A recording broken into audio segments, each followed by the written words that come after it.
Rais wa Urusi Vladimir Putin huenda siku za hivi karibuni akakutana na Vladimir Zelensky, rais wa Ukraine. Hii ni kwa mujibu wa tovuti ya mtandao ya Axios ambayo ilieleza ikinukuu chanzo katika utawala wa Marekani. Tuko karibu sana na mkutano kati ya Putin na Zelensky, afisa wa Marekani alisema kinukuliwa na tovuti hiyo. Mazungumzo ya ziada ya pande tatu yanapaswa kupangwa kabla ya hapo, chanzo hicho kilibaini. Tunadhani mikutano hiyo inatakiwa ifanyike kabla ya mkutano kati ya viongozi. Hatufikirii kuwa tuko mbali na hilo. Hii pia imeelezwa kupitia shirika la habari la serikali la Urusi TASS.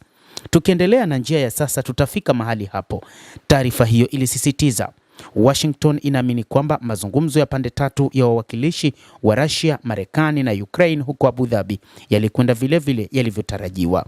Tunajisikia vizuri tulipo sasa, afisa mwingine wa Marekani aliambia Axios. Mashauriano ya pande tatu yalifanyika Abu Dhabi kuanzia Januari 23 na 24, lakini pia yanatajwa kufanyika wiki ijayo.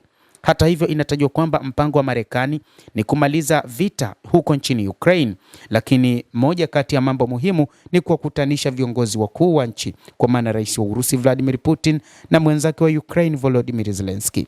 Kadhalika, Marekani inatarajia kufikia uimarishaji wa imani kati ya Urusi na mataifa ya Ulaya kwa njia ya kidiplomasia kutokana na kudorora kwa uhusiano kati ya nchi hizo, kwa maana Umoja wa Ulaya pamoja na Urusi, gazeti la Politico lilieleza.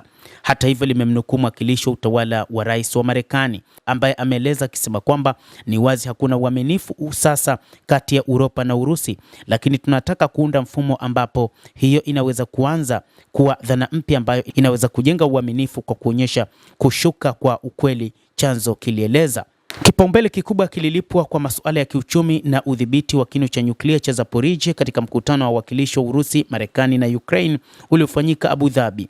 Pande zote mbili zimeanza kufikiria kile wanachoweza kupata kutokana na amani, kama vile mpango wa ustawi wa Ukraine, baadhi ya fursa hizi kwa Urusi na kufanya mikataba ya kibiashara na Marekani. Shirika hilo la Politico lilisema likimnukuu mwakilishi wa utawala wa Marekani katika mkutano uliowawakilisha uliofanyika huko Abu Dhabi kati ya Urusi pamoja na Ukraine pamoja na Marekani, mkutano wa pande tatu.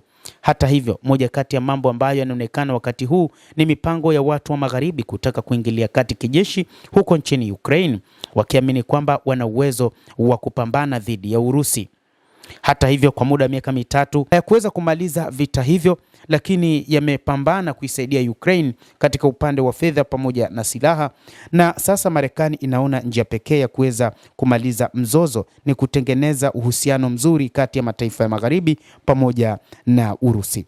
Endelea kutufuatilia mtazamaji, lakini usisahau kulike, usisahau kucomment, kadhalika kusubscribe channel yetu hii ili upate habari hizi kwa mapana kupitia hapa The World News. Mimi ni Adam Hussein, endelea kuwa nasi wakati wote, endelea kutufuatilia uyajue mengi.